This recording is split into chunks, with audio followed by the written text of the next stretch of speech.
warahmatullahi wabarakatuh. Selamat pagi anak-anak. Bagaimana kabar kalian semuanya? Semoga dalam keadaan sehat walafiat. Meskipun tanpa tatap muka, kita harus tetap semangat menjalani apa yang ada di hari ini, esok, dan seterusnya. Perkenalkan, nama saya Bu Intan Indria Pinasti. Kalian cukup memanggil saya Bu Intan.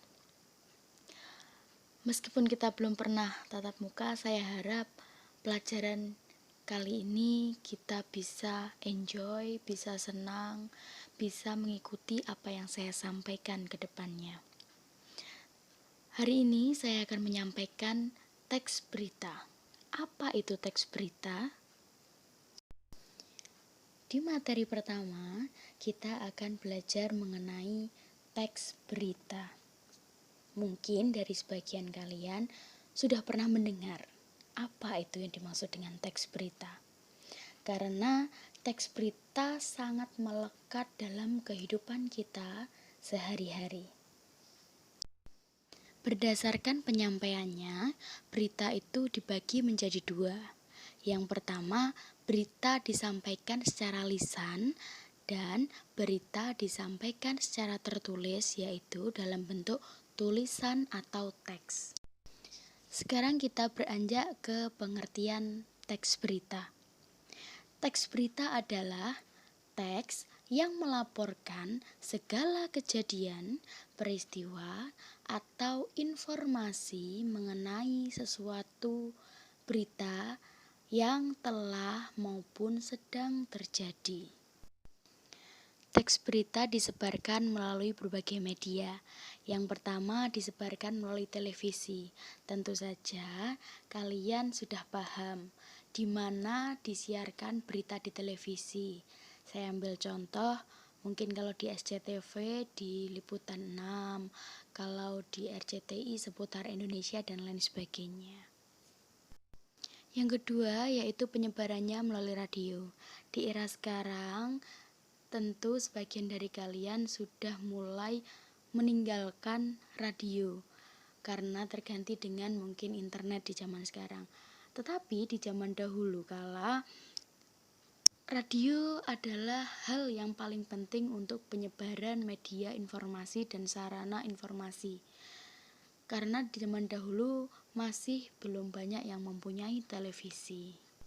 Dan di era sekarang radio sudah tergantikan oleh sarana internet, karena di zaman sekarang orang lebih mudah mengakses sarana internet, mengetik apapun bisa, mencari informasi apapun bisa. Karena radio di zaman sekarang sudah tidak banyak lagi yang beroperasi seperti dahulu. Mungkin tertentu masih, tetapi penyampaiannya akan lebih efektif melalui internet dan disebarkan melalui media sosial. Berbicara soal media sosial, tentu di zaman sekarang kalian bahkan sudah paham. Saya ambil contoh di Twitter, di Instagram, di Facebook, berita penyebarannya sangat luas sekali. Bahkan berita dari kemarin, hari ini, atau mungkin berita yang hangat-hangat terjadi sudah tersedia di laman-laman di internet. Nah, ini yang saya katakan, kenapa radio tergeser, karena di era sekarang manusia sudah banyak mempunyai HP yang bisa mengakses ke sarana internet yang sangat luas sekali jangkauannya. Nah, selanjutnya penyebarannya melalui media cetak seperti koran dan majalah. Oke, koran. Mungkin di antara kalian sudah sangat jarang membaca koran karena itu tadi sudah tergantung kepada internet, apalagi majalah. Sekarang sudah sangat sedikit sekali penyebarannya. Tetapi semua itu tergantung kita porsinya masing-masing. Saya harap kalian tidak melupakan radio, tidak melupakan koran, tidak melupakan majalah. Semua informasi kita akses melalui media yang sudah disediakan. Meskipun sekarang sudah dimudahkan dengan internet, tetapi bijaklah menggunakan media sosial dengan baik dan benar. Akses seperlunya, jangan mengakses hal-hal yang di luar kendali kita. Nah, ini yang ditunggu-tunggu. Dengan membaca berita, kita akan memperoleh informasi dan menambah wawasan, sehingga kita bisa berpikir kritis terhadap sesuatu atau kejadian yang telah terjadi. Jadi, dapat disimpulkan ketika kita membaca berita, kita mampu memperoleh ilmu atau memperoleh wawasan dari apa yang kita baca. Sekarang kita ke struktur berita. Yang pertama ada orientasi berita. Apa itu orientasi berita? Orientasi berita adalah bagian pengenalan mengenai suatu masalah atau hal apa yang akan dijelaskan atau hal apa yang akan dibahas dalam berita tersebut. Jadi sebelum kalian membuat berita, pastikan dulu kalian harus tahu apa yang akan kalian bahas, apa judul yang ingin kalian angkat dalam membuat berita. Yang kedua ada peristiwa.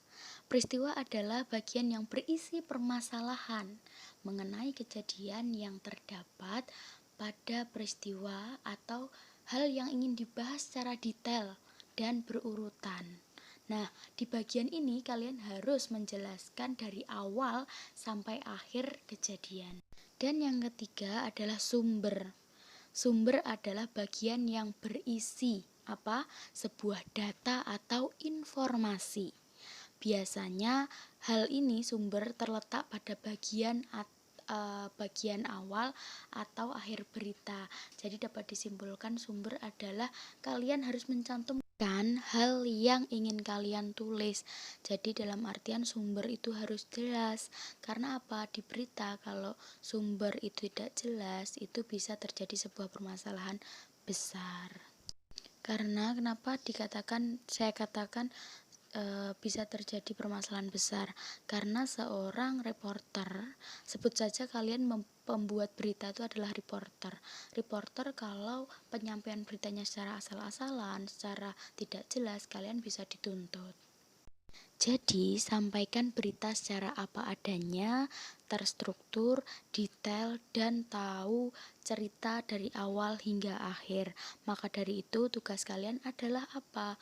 Meliput kejadian dari awal hingga akhir, mewawancarai seseorang yang bisa dipercaya dalam berita yang ingin kalian angkat atau sampaikan.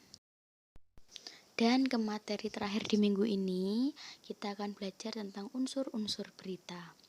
Unsur-unsur berita ada 5W plus 1H. Jika berita tidak ada 5W plus 1H, maka berita tidak akan diterima oleh masyarakat.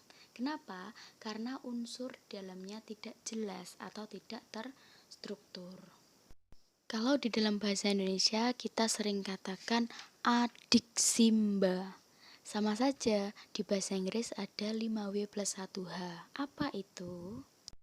Ada apa, di mana, kapan, siapa, mengapa, dan bagaimana. Apa? What atau apa merupakan unsur pertama yang wajib ada dalam suatu penulisan. Sebab suatu tulisan pasti mempunyai tema atau inti cerita yang ingin disampaikan. Jadi unsur apa ini akan menjawab pertanyaan apa yang sedang terjadi. Yang kedua ada di mana atau where. Suatu cerita yang jelas akan menjabarkan tempat kejadian sebuah peristiwa, karena semua peristiwa itu pasti memiliki lokasi atau tempat kejadian. Karena hal ini hal yang sangat cocok untuk mendukung pembaca dalam memahami sebuah alur cerita. Yang ketiga ada when atau kapan. Peristiwa yang diceritakan dalam sebuah berita itu pasti dilengkapi dengan keterangan waktu. Nah, kapan ini adalah hal yang berguna untuk memberikan informasi yang akurat kapan peristiwa tersebut terjadi. Dan yang keempat ada who, siapa.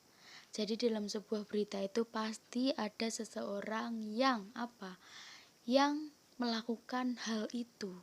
Jadi dalam artian dia adalah pelaku utama dalam cerita. Pasti akan diceritakan dia itu siapa. Yang kelima ada mengapa, why. Suatu peristiwa ini akan terjadi bukan tanpa alasan. Oleh karena itu, penulis wajib menuliskan atau membubuhkan unsur why dalam tulisannya, karena pasti dia menjelaskan sebab suatu peristiwa terjadi. Jadi, mengapa itu menjelaskan mengapa peristiwa itu terjadi, sebabnya apa peristiwa itu terjadi. Dan yang terakhir ada how atau bagaimana. Apa bedanya dengan kapan? Kalau kapan itu menerangkan keterangan waktu, tapi kalau how, bagaimana itu mengharuskan penulis untuk menjabarkan bagaimana proses terjadinya peristiwa, atau seperti yang saya katakan, kronologinya bagaimana, harus dijelaskan. Jadi antara when dan how itu ada kaitannya. Oke, materi hari ini cukup sampai di sini saja. Kita sambung ke materi teks berita di minggu depan lagi. Bagaimana? Apakah kalian paham apa yang saya sampaikan? Kalau memang ada pertanyaan, silahkan kita diskusikan di grup WhatsApp yang sudah kita buat. Oke, jadi sekian pertemuan kali ini. Materi yang saya sampaikan hari ini ada apa saja? Pengertian, struktur, dan unsur berita. Di minggu berikutnya kita akan belajar lagi tentang ciri, jenis, syarat, dan kaidah bahasa dalam teks berita. Oke, cukup untuk materi hari ini. Di hari ini saya minta untuk kalian mencatat apa yang sudah saya sampaikan. Dicatat di buku kalian masing-masing. Tugas terakhir untuk hari ini, kalian buka buku paket bahasa Indonesia halaman 2, kegiatan 1.1, nomor 1 sampai 5, silahkan dikerjakan di buku tulis kalian masing-masing. Terima kasih, sekian untuk hari ini. Sampai ketemu di pertemuan selanjutnya. Assalamualaikum warahmatullahi wabarakatuh.